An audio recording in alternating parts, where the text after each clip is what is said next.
Salut les amis, j'espère que vous allez bien. En tout cas, nous, ça va tranquille. On est aujourd'hui avec Monsieur Luc Reynette.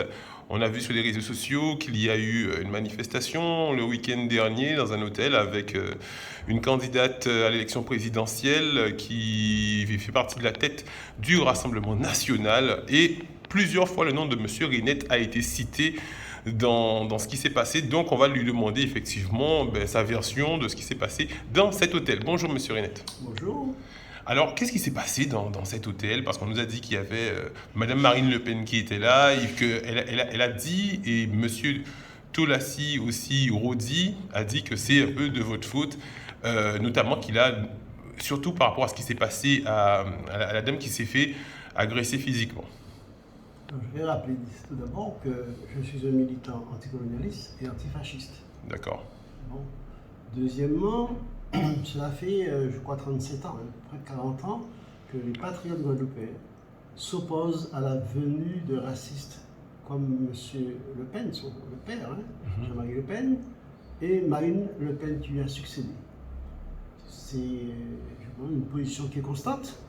Et nous avons eu à plusieurs reprises à nous rendre à l'aéroport pour empêcher qu'il ne débarque. Et je rappelle que la dernière fois que M. Le Pen, père, donc, a essayé de venir ici, il n'a pas pu le faire parce que l'aéroport était envahi. Et on se souvient que Yves Simon a rejoint, enfin, ceux qui s'en souviennent, a rejoint M. Le Pen à Saint-Martin. Mais il n'a pas pu débarquer. Donc je vous dis que nous sommes dans une confrontation qui dure depuis plusieurs décennies. D'accord. Ce n'est pas d'aujourd'hui. Il est important que ceux qui vont nous entendre et nous écouter sachent que le racisme et la xénophobie ne sont pas des opinions, ce sont des délits. Et tous ceux qui professent effectivement des propos haineux à l'égard des Noirs, des étrangers, des Arabes, bien, ils profèrent des propos qui constituent des délits en soi. Aujourd'hui, il se trouve que beaucoup de Guadeloupéens, je dis beaucoup de Guadeloupéens, je ne dis pas une majorité, mais beaucoup de Guadeloupéens, se laisse séduire par des paroles de Mme Le Pen, qui en fait, je le dis, a toujours été une raciste. Toujours été, je dirais, quelqu'un également qui fait partie de l'extrême droite, xénophobe et raciste. J'en veux pour preuve qu'en 2012, donc c'est pas vieux, nous sommes en 2022, Marine Le Pen se trouvait encore en Autriche dans un bal organisé par des néo-nazis. Et elle a rencontré là les plus grands nazis, je dirais, d'Europe et du monde. Donc quand on côtoie ce genre de personnes, on ne peut pas se prévaloir de la démocratie après. La démocratie elle est valable pour des gens qui sont respectables. Nous sommes ici dans un pays et nous prétendons que c'est notre pays. Ce pays il est marqué par une histoire d'esclavage. Et il y a une corrélation très forte entre racisme et esclavage. Comment peut-on imaginer que des hommes et des femmes, je parle de nous, qui avons été pendant des siècles des l'esclavage, accueillons à bras ouverts les tenants d'une idéologie qui est raciste et qui a été le fondement de l'esclavage?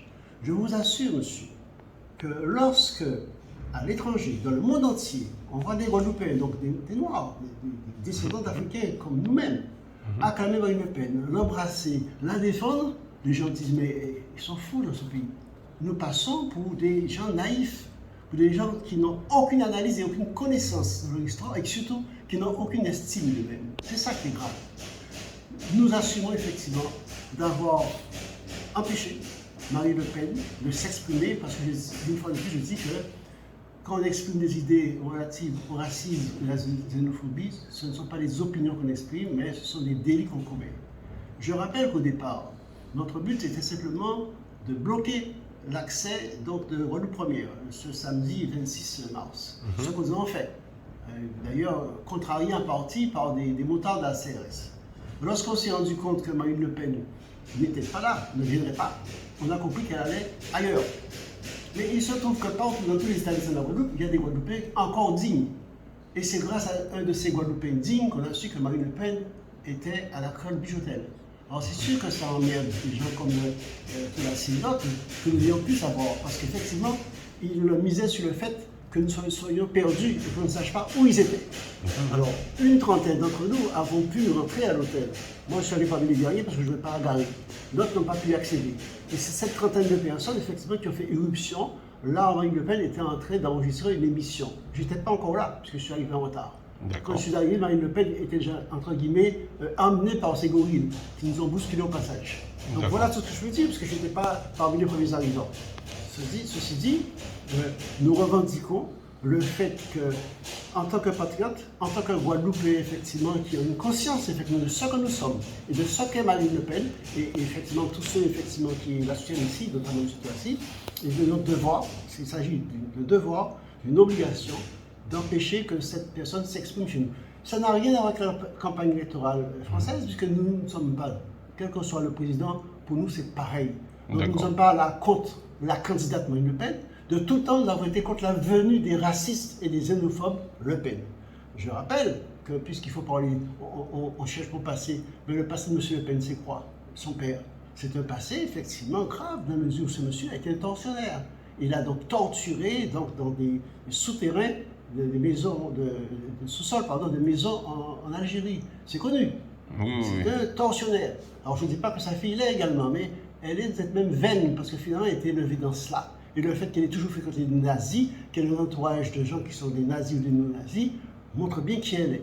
Alors qu'il se trouve maintenant, je dirais, des gens qui sont la voix de son maître, hein, des gens comme Tolassi, et qui se croient effectivement eh bien, tout à fait autorisés à répandre les mêmes idées nauséabondes, c'est son problème.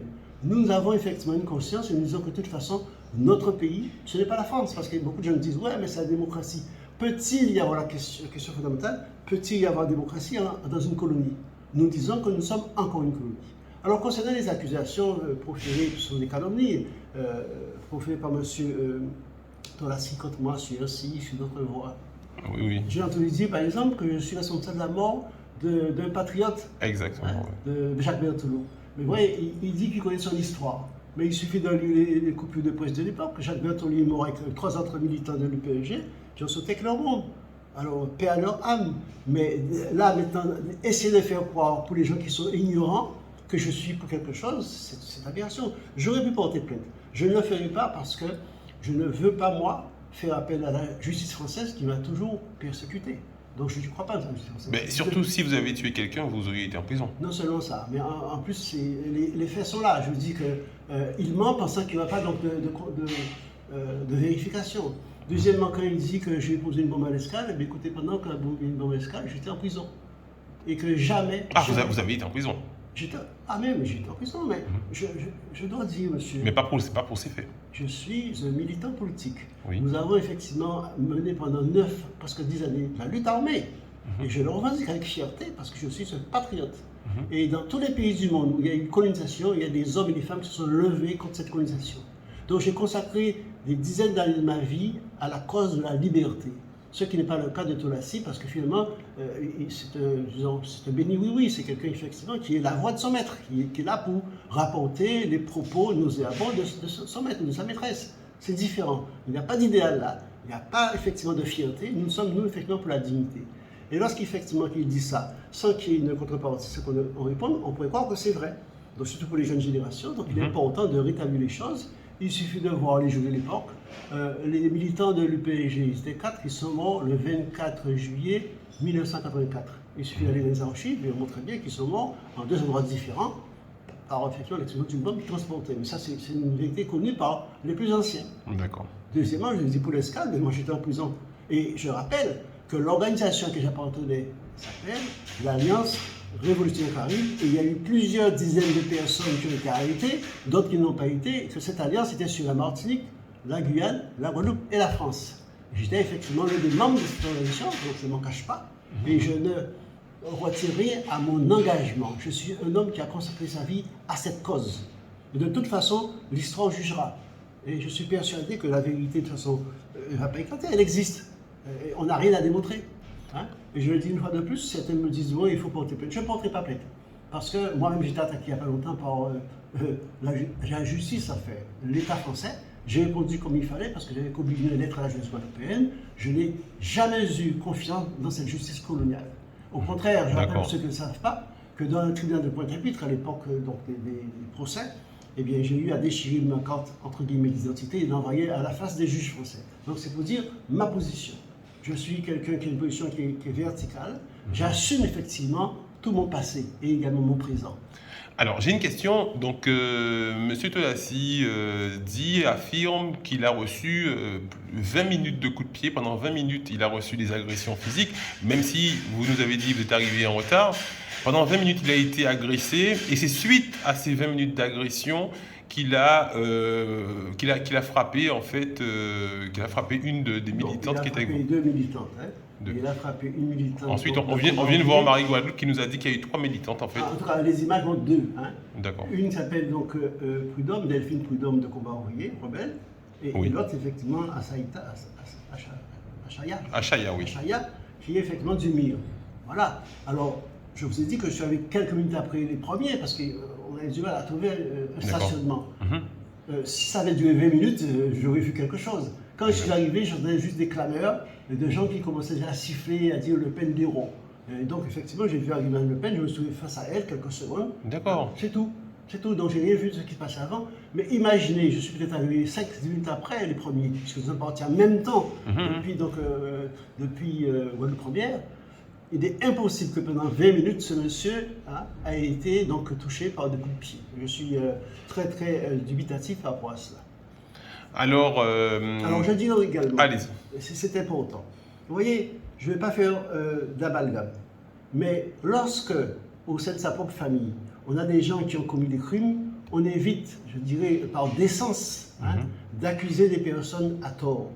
Monsieur Tolassi, on dit, son père a été, je dirais, à l'origine d'un assassinat, tentative d'assassinat. Il faut savoir, son père André, son nom de tout à l'heure, c'était donc en février 1992. Il a donc André Guyon, son père. Eh bien, parce qu'il avait un différend avec le combat ouvrier, le militant, l'État d'armée, il a payé quelqu'un pour l'assassiner. C'est vrai qu'il a dit que son père était aussi un ancien militant.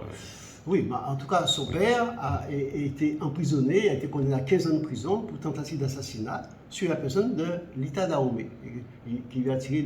Lita Dahomey, qui fait partie du collectif. Non, Lita Dahomey est membre de Combat Ouvrier jusqu'à présent. Voilà, du collectif contre l'obligation. Je me souviens l'avoir vu donc, à l'hôpital, parce qu'elle a touché par 3 balles, dont une à bout portant. C'était M. Lebon, je crois, qui avait été payé par M. Guyon pour l'exécuter, pour l'assassiner. Alors, quand on a effectivement, je ne fais pas d'amalgame, je ne dis pas parce que le père a fait ça que le fils aussi est coupable, mais quand on sait qu'on a quand même cette chose qui n'a pas été amnistiée, parce qu'il parle d'amnistie, eh bien oui, je dis même, j'ai été amnistié 2 fois. Et lorsqu'un militant anticolonialiste comme moi a eu 2 amnisties, ça veut dire qu'il se bat pour une cause qui est juste. Mais M. Guillon, lui, il a été aux assises, et même en dépit des appels qu'il a fait, sa condamnation a été confirmée. Donc je veux dire que quand on a un passif pareil, on se garde effectivement d'attaquer les gens. Ce qui est certain, c'est que nous n'allons pas nous laisser intimider, que nous allons continuer le combat. Ce qui est évident également, c'est que dans le monde entier, les images de Marine Le Pen, effectivement, s'enfuyant avec ses gardes du corps, a été vues. Et que pour nous, sa visite ici est un fiasco. Donc pour vous, c'était juste ça le but, c'était pas d'agresser physiquement. Alors qui parle d'agression physique? C'était juste quand on entend des élus responsables, des élus, je dirais, frileux, des élus qui n'ont pas de dignité, dire que oui, il ne fallait pas. Mais savez-vous, monsieur, qu'en France, Marine Le Pen a été victime de jet 2, de jet de tomates pourries et d'autres choses, que monsieur Zemmour, il n'y a même pas 10 jours, a reçu un œuf sur la tête. Est-ce que vous avez entendu monsieur le président français, monsieur Macron, protester, dire qu'il était choqué, etc. Je dis que ça c'est de l'hypocrisie, parce qu'ils estiment qu'ici, on est un pays colonisé, que nous n'avons pas, nous, le droit, effectivement, parce que nous sommes effectivement des gens du pays, donc je ne dis pas des gens de couleur, parce que nous sommes tous des gens de couleur, nous sommes des Noirs. Eh bien, il faut que Marine Le Pen ait un traitement différent. Or, il a été déjà en France victime vraiment d'agression. Personne ne l'a touché. Et je rappelle que le mot d'ordre a toujours été, dès le départ, aucune provocation, aucune violence. Ça, c'est évident, et je vous assure que ça a été tenu.